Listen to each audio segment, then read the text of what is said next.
talking to a doubting believer, and after that conversation, they decide that they want to stay in their faith, that's fine with us. We're not going to persuade them either way. And that's kind of the way I see Teresa. She has her reasons, and she's gone back to the church. I don't begrudge her for that. There are certainly lots of questions within the atheist community that's going unanswered right now. We reached out to her for an interview. She hasn't returned our email yet.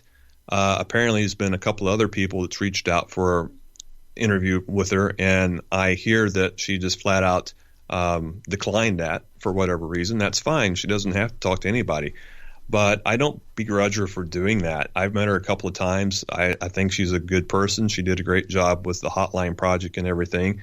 So she's made her decision. There's still plenty of questions. We may get the answers and we may not. But she won't be the first. She won't be the last. She may be the last atheist of the year to go back. But I'm not all that worried about it. I mean, I wish her well, unless there's additional information that comes up. You know, she has my blessings. Okay. Well, I'm going to be honest that for me personally, she wasn't a person that was really on my radar.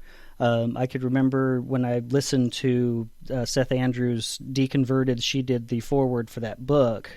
And that was really, until this weekend, that was really all that I knew about her. But some of the things that kind of bothered me, at least a little bit, was how, in one sense, how some people that maybe have just come out of their faith might respond to this, at least as far as the little bits of nagging doubts. After a while, they kind of go away a little bit. But if you've been heavily indoctrinated into any religion at the start as a kid, it gets really hard sometimes to shake those feelings, even though you know that it's like you know that there's no monster under the bed, but you still check every night just in case. Right. And I'm wondering how her going back is going to affect some people maybe that might still get those little twinges every once in a while. I mean, that kind of worried me, I guess. It's very possible. I think she maybe missed the community, and I'm just guessing right now, and I probably don't have any business doing that. We talked to a lot of people on the hotline that have a overwhelming fear of hell. Even people who have left their faith years ago sometimes still fear hell. And I've never really understood that, because when I left my faith, I stopped believing in the devil, God, and everything in between. It's almost like if I used to believe in astrology, but I don't believe in astrology anymore, except for that Scorpio part. That could be real. But with Teresa, I really can't say. You know, like I said, I wish her well. As far as other people who's recently deconverted, could some change their mind as well? It just depends on the situation. I don't think there's going to be a mass exodus because of this. You know, I don't see a significant amount of people going back to their faith because of this or anything else. As we said from the beginning, it happens, but it doesn't happen very often. And I can't see it happening any more often because of this. Yeah, and like I said, the reason I was thinking of it is because for a lot of people, well, not a lot of people, but a lot of people that maybe come from a really strict fundamentalist background that was really heavy on the hellfire and brimstone, that Pascal's wager, even though it's a crappy, it's a really bad apologetic and it's been shot down hundreds of times, some people may still internally have kind of a struggle with that idea of, well, what if I'm wrong? And so it just worried me that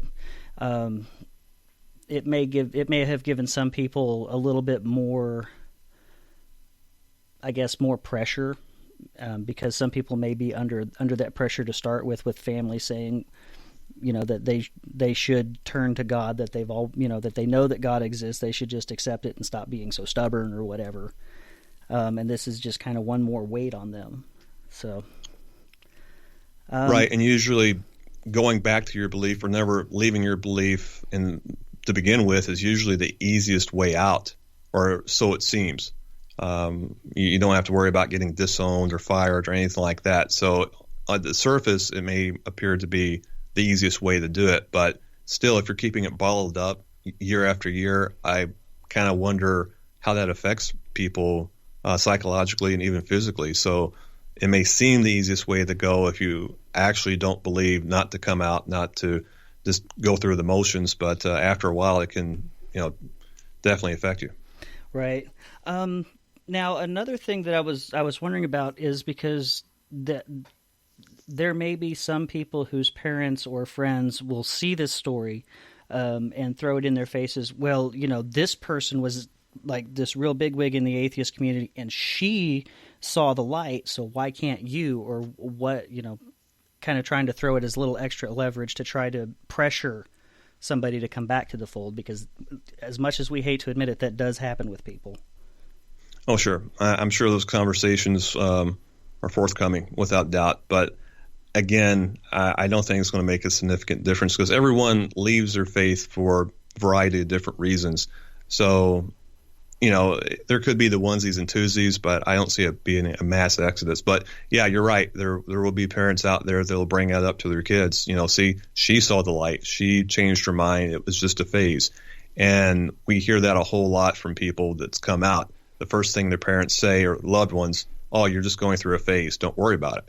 And you know what? It could be a phase, but if you sit down and you've taken the time to think about it and research it, it's kind of insulting if someone says, it's just a phase. Don't worry about it. Yeah, that is. I mean, because it's not something that you really you just suddenly wake up and say, oh, you know what? I think I'll just stop believing today.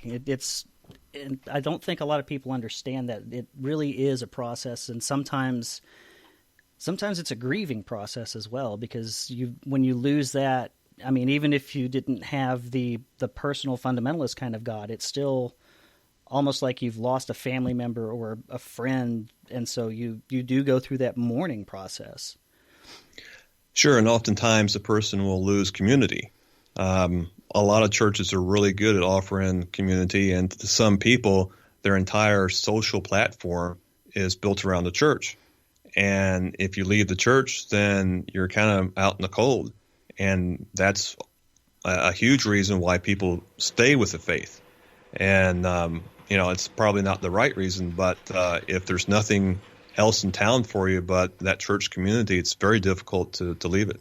That's true. Well, I think I've probably taken up enough of your time this evening. So if someone wanted to learn more about recovering from religion, where can they go on the intertubes to maybe find out more about you guys?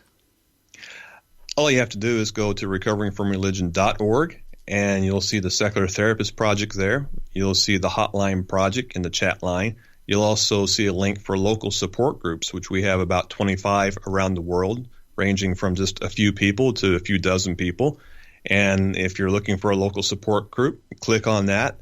And if there's one in your area, look them up. If there's not one in your area, try to start one. We can help you do that.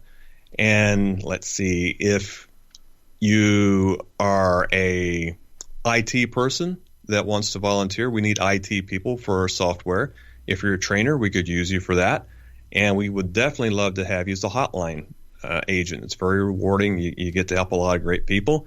And if you just don't have the time to donate at all, but you got a little extra change, you can go to recoveringfromreligion.org and click on the donate button. We would certainly appreciate that. We're all volunteers, but it does take money to keep the software up and the servers, and we would like to launch a little bit more robust advertising campaign. So we would certainly appreciate any donations. All right. Well, awesome. Well, thank you again so much for coming on and talking with you tonight, Scott. It's been real fun talking to you, and I've actually learned a few things about recovering from religion that I didn't know before. When does your podcast episodes usually drop? We air one the first Friday of every month, and we are on iTunes, we are on iHeartRadio, and I'll even put it on 8-track tape if that's what you want. Oh, wow. I don't know. Do they still do 8-track? I haven't seen them in a little while. I'm sure someone has 8-track tapes for sale. Yeah, I remember I think I had an 8-track player in my first car. Me too. Yeah. That was the worst music platform ever.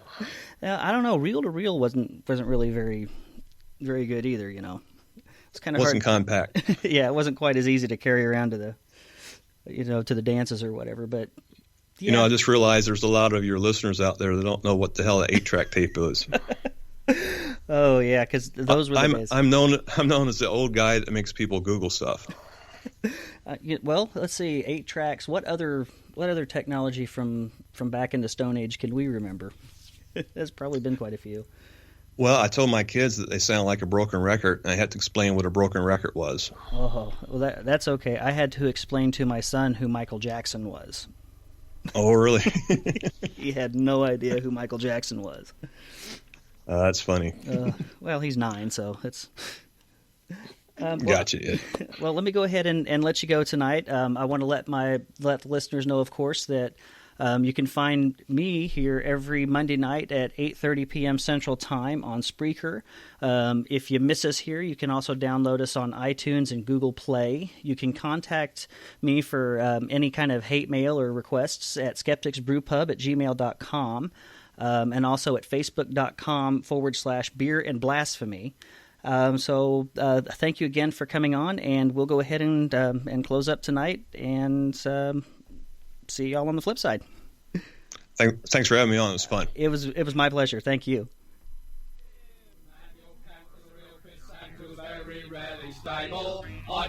Digger was a boozy beggar who could think you under the table. Either you could out-consume Wilhelm Friedrich Hegel, and Wittgenstein was a dairy swine who's just as sloshed as Schlegel. There's nothing Nietzsche couldn't teach about the raising of the wrist. Socrates himself was permanently pissed. John Stuart Mill of his own free will on hot one shanty was particularly